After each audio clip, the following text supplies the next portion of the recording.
Graduating high school was a huge achievement for 18-year-old Gillin, who lives with ADHD and high-functioning autism. But his family is now facing a question that many families with special needs children will face. What comes next? He started off at a local high school that his brother had gone to, and he seemed to just be drifting through. They were just kind of letting him pass along, and then I worked at a different county, so I decided to transfer him over to a school closer to where I was working, and they actually challenged him.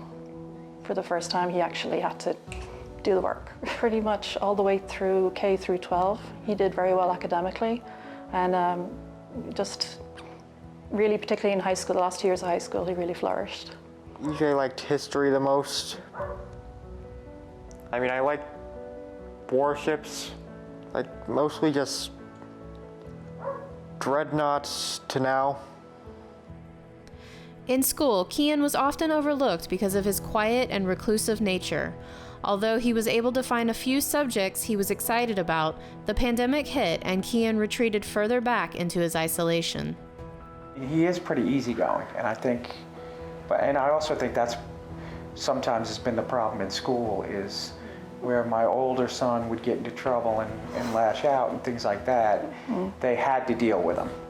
Where Kian's just that nice, quiet kid who, wants to be left by himself and doesn't want to bother anybody and doesn't want anybody to bother him. And that's still my concern, is where he's gonna eventually end up because of that. He's already shy and withdrawn anyway, and he's very empathic, so he picks up on other emotions and people's feelings. So he just withdrew more. So he was hiding in his room more. The whole day would go by, I wouldn't see him. He would literally kind of flitter into the kitchen, grab something to eat, and flitter back to his room. And I figured that's what he needed at the time. I wasn't going to force the issue. And I have noticed when he went back to school face-to-face, it started to come back out of his shell a bit more, because he needed that.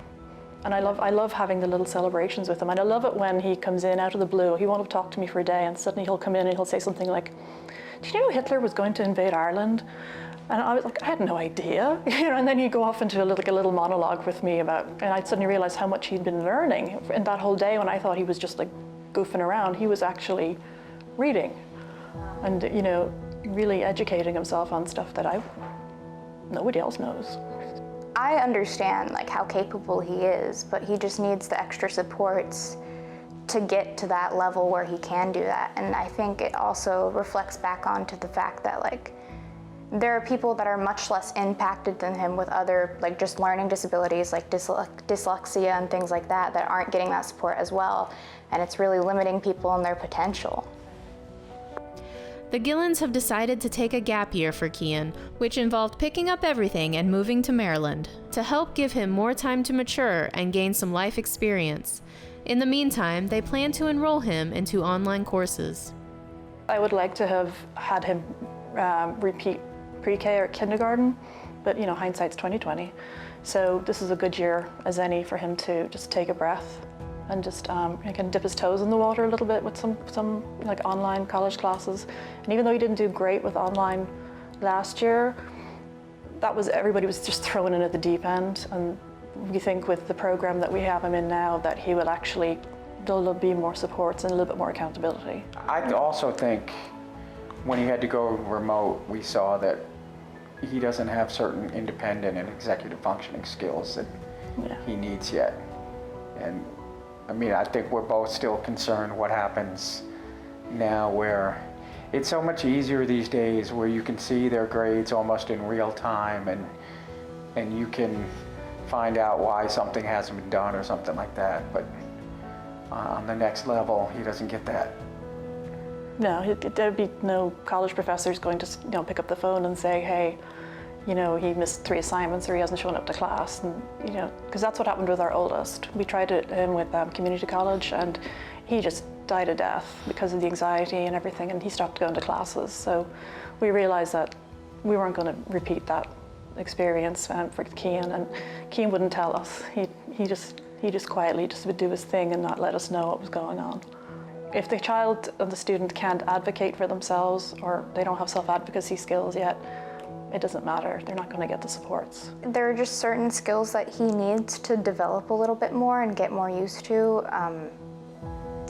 His academic skills and his study skills could definitely be improved before he goes into another year of schooling, and also his social skills and how to separate what's normal for family and what's normal in a professional setting, and he has to wear pants outside of the house, little things like that he kind of has to work on about professionalism and the way he presents himself to other people. Although not every family is able to offer a gap year for their children, the Gillins are hoping that this is the answer for Kian and are anxious to see how he grows in the coming year. So I would say if you have a younger child or student, say middle school, high school, start to really look at what their interests are and not necessarily automatically think college is the be-all and end-all. It might be for them, but it might be they need a few years in between high school and college. What I think it taught me really early in the children's lives is to not put your expectations or the world's expectations on things. Mm-hmm. Because,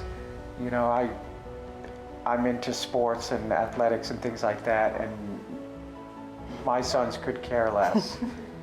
They probably don't even know what a touchdown is, let alone, but they're, once I understood that they're just not their interests are not gonna be my interests, and, I always knew that I didn't want to do that. I was a swim coach, and I tried very, very hard not to force them to swim because I coached it and let them kind of choose their own path. Like that. Mm-hmm. But I guess that's the really not knowing how the story is going to end, is because we know he's really capable of so many things, and he is so knowledgeable. We're just trying to figure out where he can mm-hmm. put that to best use, and what environment, someone who's not really, who just doesn't want to be a people person. It feels nice to know that they didn't just essentially just give up the moment they realized it was going to be more difficult than usual with a child. So that was nice. Although he is limited in certain ways, there are so many other ways that he expresses himself, and he can bring a lot of joy to a lot of people.